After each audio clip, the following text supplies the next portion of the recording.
আসসালামু আলাইকুম। আজ পবিত্র জুমার দিন। তো এমনিতেই আমি ৫ ওয়াক্ত নামাজ পড়ি, জায়গায় নামাজ পড়ি। তো আজকে শুক্রবার, তো ভাবতেছি যে আজকে মসজিদে যাব। ওই দেখতে পাচ্ছেন রাস্তায় একটা মানুষও নেই, প্রচণ্ড রোদ। আমারে যাইতে হইবে ওই সিপনিটার কাছে, ওইখানে মসজিদ। প্রায় পথ হাঁটা লাগবে ২ কিলোমিটারের মতো।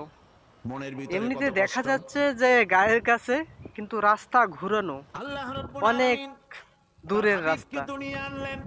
তো এখান থেকে যেতে হবে প্রায় ২-৩ কিলোমিটারের মতো। তো দেখতে থাকুন, প্রচন্ড রোদ গরম, এর মধ্যে আমি হাঁটবো এবং মসজিদে যাব নামাজ পড়ার সাদিয়া জন্য। গোত্রের লোকদেরকে বলতেছেন, এই ঘরের ভিতরে একটা এতিম বাচ্চা আছে, বেশি টাকা করি দেওয়া যাবে না, যদি দয়া হয়ে নিয়ে যাও। গরিব মানুষ, এতিম মানুষ দেখে শুনে কেউ আর নিতে চায় না। সবশেষে এলেন ভাগ্যবতী মেয়ে, ভাগ্যবতী মহিলা হযরতে হালিমাতুস সাদিয়া। তিনি এসেছেন, কোনো ছেলে পেলে পায় নাই, সকলের শেষে তিনি এসেছেন। আব্দুল মুত্তালিব বলছেন, এই ঘরের মধ্যে একটা এতিম বাচ্চা আছে, দয়া হলে নিয়ে যেতে পারো। তিনি স্বামীর সঙ্গে পরামর্শ করলেন, এরপরে বললেন, যদি দেখতে অন্তত ভালো হয়, মন যদি ভালো লাগে নিয়ে যাব, একেবারে খালি হাতে ফিরে যাওয়ার চাইতে তো ভালো। হযরতে হালিমা বলেন, আমি ঘরের মধ্যে প্রবেশ করলাম, মা আমিনার কোল থেকে শিশু মুহাম্মদ সাল্লাল্লাহু আলাইহি সাল্লামকে যখন আমি কোলে নিলাম, আমি হুজুরের চেহারার দিকে নজর করে দেখলাম, আমার কাছে মনে হলো যেন পূর্ণিমার চাঁদটা আমার কোলে ধরা দিয়েছে। রাসূল কি, শিশু মুহাম্মদ সাল্লাল্লাহু আলাইহি সাল্লাম কি, যখন নিয়ে বাড়ির দিকে রওনা হলাম, যে গাধা আমার সকলের পেছনে এসেছে, সেই গাধা এখন সকলের আগে ছুটে চলে যায়। এরপরে বাড়ি যখন নিয়ে গেলাম, কুয়ায় পানি বাড়লো, গাছে ফসল বাড়লো, খেজুর গাছে খেজুর বাড়তে লাগলো, জমিনে ফলন বেড়ে গেল। রাসূলের দুধ বোন সাইমা রাসূলকে নিয়ে, মুহাম্মদ সাল্লাল্লাহু আলাইহি সাল্লাম তাকে দোলনা নিয়ে দোল দিতেছে। কি আশ্চর্য অবস্থা! সাইমা তাকে দোল দিচ্ছে আর বলতেছে, বেঁচে থাকুক মুহাম্মদ সাল্লাল্লাহু আলাইহি ওয়াসাল্লাম, সে দীর্ঘজীবী হোক। কবি লিখতেছেন, কি আশ্চর্য কথা! বেদুইন বালিকা কারে নিয়ে দোল দেয় সে কি তা জানে? বিশ্বনবী মুহাম্মদ রাসূলুল্লাহ সাল্লাল্লাহু আলাইহি ওয়াসাল্লাম এভাবে এতিম অবস্থায় জীবন তার শুরু হলো। যখন তিনি ফিরে এলেন 6 বছর বয়সের সময়, যখন মায়ের কাছে তিনি ফিরে এসেছেন, প্রতিদিন তিনি খেলা দেখতে যান ময়দানে। ইতিহাসের মধ্যে লেখা হয়েছে, মা প্রতিদিন সন্ধ্যার সময় তাকে ফিরে পান। আজকে সন্ধ্যা হয়ে গেছে, শিশু মুহাম্মদ সাল্লাল্লাহু আলাইহি সাল্লাম বাড়ি ফেরেন না। কারণ কি, কেন বাড়ি ফেরে না? সন্ধ্যার দিকে তিনি চলে গিয়েছেন পাহাড়িয়া ময়দানে, যে দেখেন ধুধু করতেছে চতুর্দিকে, সন্ধ্যা হয়ে গেছে, অন্ধকার হয়ে গেছে, কোনো ছেলে পেলে নাই, কেউ নাই। পাহাড়ের পাদদেশে বসে শিশু মুহাম্মদ সাল্লাল্লাহু আলাইহি সাল্লাম কাঁদতেছেন। মা প্রশ্ন করলেন, বাবারে,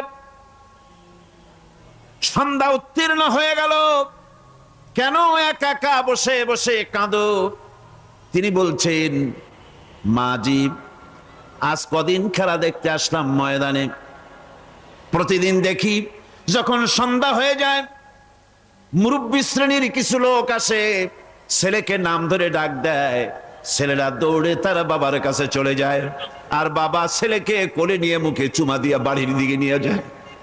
আমি আজ কদিন পর্যন্ত এই ময়দানে এলাম, কোনদিন সন্ধ্যা বেলায় তো কেউ এসে আমাকে মুহাম্মদ বলে একটা ডাক দিল না। আমার আব্বা কি নাই? আল্লাহ রাব্বুল আলামিন বলেন, আলাম ইয়াজিদকা ইয়াতীমান ফাআওয়া। এরকম এতিম অবস্থায় পেয়ে আমি কি আপনাকে আশ্রয় দেই নাই? আপনাকে আমি পেয়েছি এতিম অবস্থায়, এরপরে আমি আপনারে আশ্রয় দিলাম। ওয়াওয়াজাদাকা দাল্লান ফাহাদা। এরপরে আমি আপনাকে পথ হারা পেলাম, আমি আপনাকে পথের দিশা দিয়া দিলাম। ওয়াজাদাকা আইলান ফাআগনা, এরপরে আমি আপনাকে দরিদ্র অবস্থায় পেয়েছি, তারপরে আমি আপনার দারিদ্র মুক্ত করেছি আপনাকে। মানুষ যখন ভিক্ষা নিতে আসে, গরিব মানুষ ভিক্ষা চাইতে আসছে, ওই মেয়ে আত্মাহিত জানো, দোয়া কুনুত জানো, বাড়ি যেয়ে কাজ করবা, এই সব আজে বাজে কথা বলিয়া ভিক্ষা দেয় না। সাহেলকে ধমক দিতে রাসূল করিম সাল্লাল্লাহু আলাইহি ওয়াসাল্লাম নিষেধ করেছেন, সাহেলকে ধমক দিও না। গাড়িতে বসে যাচ্ছেন সাহেব, ট্রাফিক মোড়ে যখন সিগন্যাল জ্বলল, গাড়িগুলি দাঁড়ায় গেল, ফকির এসেছে, হাত নাই পাও নাই, বুড়া মানুষ, একটা পয়সা বার করে না। আবার এই মানুষটি ওই ফকিরকে ধমক দিয়া বার করে দিল। এরপরে এই লোকটি যখন কোনো মাজারের কাছে পৌঁছে গেল, 500 টাকার কড়কড়ে নোটটা ফেলে দিল। বলেন টাকা দরকার কার? মরা মানুষের না জিন্দা মানুষের? কার দরকার? যার টাকা দরকার ছিল তারে দেওয়া হলো না, যার দরকার নাই তারে দেওয়া হলো। এরপরে লোকটা না খেয়ে যখন মারা গেল, পথের ফকির, রাস্তার ফকির, না খেয়ে মারা গেছে। এরপরে তার কাফনের কাপড় নাই, লোকটাকে রাস্তার উপরে শোয়া একটা ছেঁড়া কাপড় দিয়ে ঢেকে রেখেছে। বড় লোকেরা, সাহেবরা তখন গাড়ি দাঁড় করে আর 5টা টাকা 2টা টাকা করে তার লাশের উপরে মারতেছে। এটা মানবতার এর চাইতে লাঞ্ছনা, মানবতার জন্য এর চাইতে গঞ্জনা আর কিছুই হতে পারে না। মানবতার প্রতি লাঞ্ছনা এর থেকে আর দুর্গতি কি হতে পারে? একবার তিনি ঈদের দিকে নামাজ পড়ার জন্য যাচ্ছেন, প্রতিমধ্যে দেখেন একটা বাচ্চা ছেলে কাঁদতেছে। এই রাস্তায় কত মানুষ গেল, কেউ দাঁড়ালো না থমকে, বাচ্চার ক্রন্দন কাউকে থামাইতে পারলো না। কিন্তু বিশ্ব নবী, দয়ার নবী রাহমাতুল লিল আলামিন বাচ্চার কান্না দেখে পাও বাড়াতে পারলেন না। নবীজি দাঁড়ায় গেলেন, জিজ্ঞেস করেন, ও বাচ্চা, ঈদের দিনে কাঁদো কেন? ঈদের দিনে তো কাঁদতে নাই। বাচ্চা বলে, তোমার কাছে বলবো না, আমি সেই সকালবেলা থেকে বসে আছি, আমি যদি মক্কার আব্দুল্লাহর পুত্র মুহাম্মদ রাসূলুল্লাহ সাল্লাল্লাহু আলাইহি সাল্লামকে পাই, মনের দুঃখ তার কাছে বলবো। বিশ্ব নবী জমিনের উপরে বসে পড়লেন, বাচ্চারে কোলের উপরে উঠায় বলেন, বাচ্চা বলো কি তোমার দুঃখ? তুমি যার জন্য বসেছো আমি তো সেই এতিম নবী, কি বলতে চাও?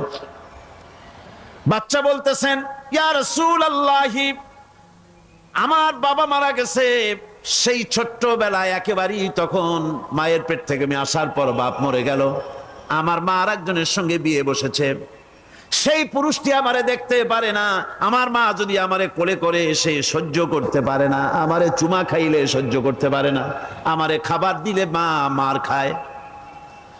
আজ ঈদের দিনে রাতে আমার মা আমাকে বললো, বাবারে তোমার কপাল খারাপ, তোমার বাবা মারা গেছে, তোমাকে সাহায্য করার কেউ নাই, আমি তোমার যত্ন করতে পারলাম না, কোলে নিয়ে সুমাও দিতে পারি না, আমার এমনই কপাল খারাপ।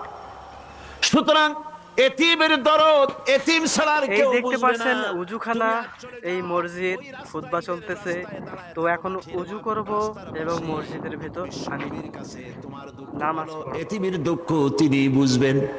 আমি মায়ের কথা মতো এই জায়গায় এতক্ষণ বসে আছি, হুজুর আপনি দয়া করে, আমার কথা তো আপনার কাছে বললাম, আমার মনের এই দুঃখ। নবীজি বাচ্চার কথা শুনতেছিলেন, চোখ দিয়া পানি পড়তেছিল, বাচ্চাকে বুকের সঙ্গে জড়িয়ে ধরে নবীজি বলেন, ও এতিম, মুহাম্মদ সাল্লাল্লাহু আলাইহি ওয়াসাল্লাম যদি তোমার পিতা হন আর হযরতে আয়েশা যদি তোমার মা হয়ে যায়, বলো তোমার মনের দুঃখ মেটে নাকি? ছেলে ডুকরে কেঁদে উঠলো আর বলল, ইয়া রাসূলুল্লাহ, আপনি যদি আমার পিতা হন আর আয়েশা যদি আমার মা। তো সবাইকে অসংখ্য ধন্যবাদ আমার এই পুরা ভিডিওটা দেখার জন্য। সবাই ভালো থাকবেন, সুস্থ থাকবেন, আর সবাই 5 ওয়াক্ত নামাজ পড়বেন। আসসালামু আলাইকুম।